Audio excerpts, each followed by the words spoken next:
शुरू करिए भाई।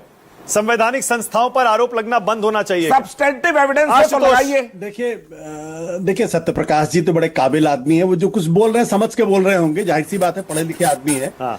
और ये इत्तेफाक की बात है कि देखिए 25 जून 1975 को देश में आपातकाल लगा था, क्योंकि तब देश की संवैधानिक संस्थाओं पर इसी तरीके के आरोप लगे थे और उसका जवाब ये था। अगर सत्यप्रकाश जी उस ओर इशारा कर रहे हैं तो फिर मुझे कुछ कहना नहीं है। मेरा इशारा उस ओर नहीं है, आप जो समझ रहे हैं तो मुझे नहीं, मैंने आपको बड़े ध्यान से सुना जी। तो मैं इतनी सी बात कह रहा हूं कि जो बात सत्यप्रकाश जी कह रहे हैं बड़ी खतरनाक बात दरअसल कह रहे हैं। इसका मतलब ये कि इस देश के अंदर आप किसी भी संवैधानिक संस्था के बारे में आप बोल ही नहीं सकते और आपको चुप रहना चाहिए, क्योंकि अगर आप आलोचना करेंगे तो आपको 1 साल जेल जाना पड़ेगा।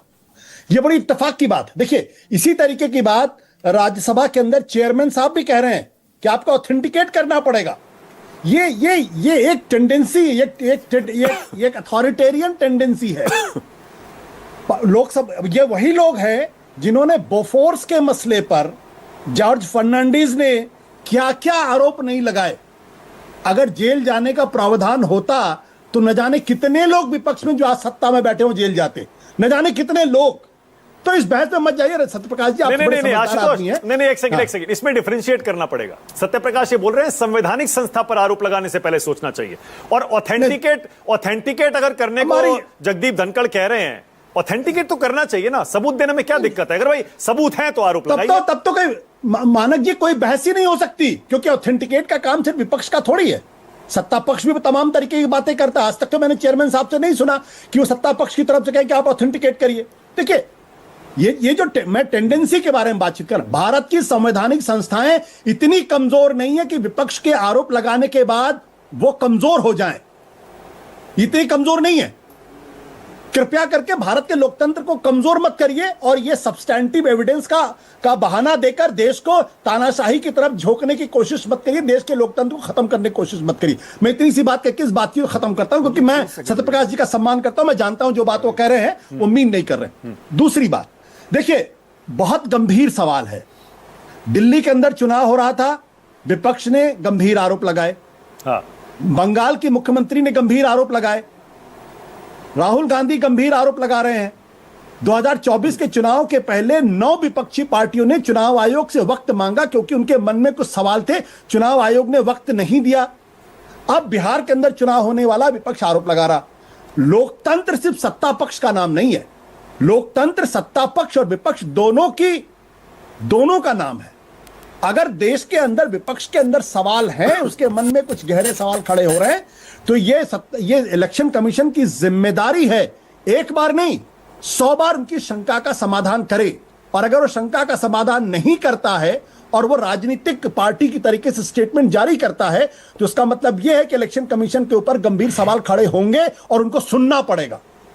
सबसे बड़ी बात है, आपको अच्छी तरीके से याद होगा, सत्यप्रकाश जी को तो अच्छी तरीके से याद होगा, जयप्रकाश नारायण ने क्या कहा था 1975 में। भारत की सेना और भारत की पुलिस से कहा था अगर गैर कानूनी आदेश हो तो मत मानना। तब जयप्रकाश नारायण जी को जेल जाना चाहिए था, नहीं भेजना चाहिए था। आज अगर कोई यह बात कह दे कि सरकार के गैर कानूनी आदेश को सेना न माने, पुलिस न माने, तो क्या करेंगे आप? अराजकता देश में फैलेगी कि नहीं फैलेगी?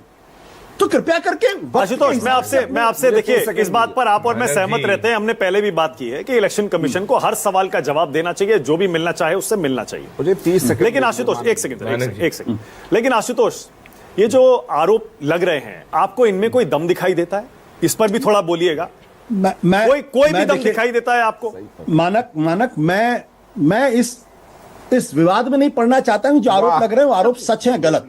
मैं ये कह रहा हूं कि भारत का विपक्ष अगर उसके मन में कोई शंका है, अगर वो आरोप लगा रहा है, तो उसका जवाब दिया जाना चाहिए। नहीं आशुतोष, मेरा सवाल दूसरा है। मैं ये कह रहा हूं अगर मान लीजिए विपक्ष सिर्फ एक सोर लूजर की तरह बिहेव कर रहा है और जो आरोप लगा रहा है उसके मन में वो शंका नहीं है, वो जानबूझकर आरोप लगा रहा है ताकि इलेक्शन कमीशन पर उसकी छवि को बिगाड़ा जाए, तब नहीं मानक ये तो आपका इंटरप्रिटेशन है कि मैं तय नहीं कर रहा हूं। नहीं मैं तय नहीं कर रहा हूं। मैं कह रहा हूं अगर ऐसा है तो भाई देखिए, हमें नहीं पता ना आरोप सही है। मैं कह रहा हूं चलिए मैं कह रहा हूं, मैंने आपकी बात मान ली।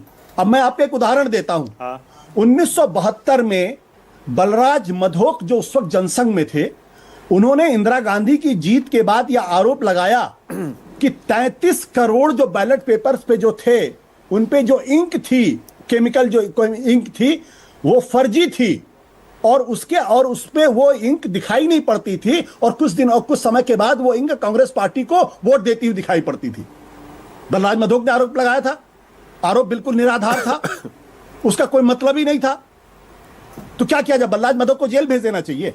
अरे भाई, राजनीति है, लोग सत्ता पक्ष विपक्ष दोनों हैं, और दोनों को। और अच्छा, पहले सत्य प्रकाश आप ही बोलिए भाई, पहले आप ही बोलिए। आशुतोष जी, आप जिस तरह इशारा कर रहे हैं, मेरा इशारा उधर नहीं, एक बारीक रेखा है। जब किसी व्यक्ति के खिलाफ आप डिफेमेशन करते हैं तो वो व्यक्ति कोर्ट जाता है अपने डिफेमेशन को प्रोटेक्ट करने, और आप कोई भी व्यक्ति प्रोसिक्यूट हो सकता है।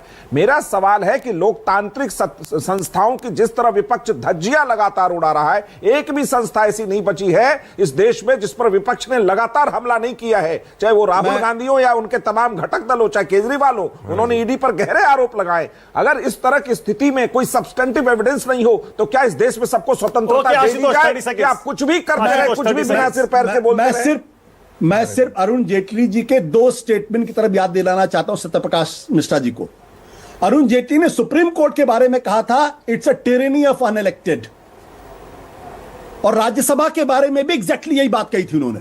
तब क्या अरुण जेटली राज्यसभा और सुप्रीम कोर्ट की धज्जियां उड़ा रहे थे? क्रिटिसिज्म करना और आरोप लगाना 2 अलग चीज है। यहाँ पे कहा जा रहा है कि इलेक्शन कमीशन मिला हुआ है सत्ता पक्ष से कांग्रेस को हराने के लिए, और अगर आप आलोचना करते हैं कि इलेक्शन कमीशन पारदर्शी नहीं है तो ये 2 अलग बातें हो जाएंगी। मैं ये कह रहा हूं, समयानुकूल तर्क को अपने हिसाब से गढ़ा जा सकता है। मेरी नजर में अरुण जेटली का जो स्टेटमेंट था सुप्रीम कोर्ट और राज्यसभा दोनों को डिफेम करने का था। ओके, प्रदीप भंडारी, एक बहुत ही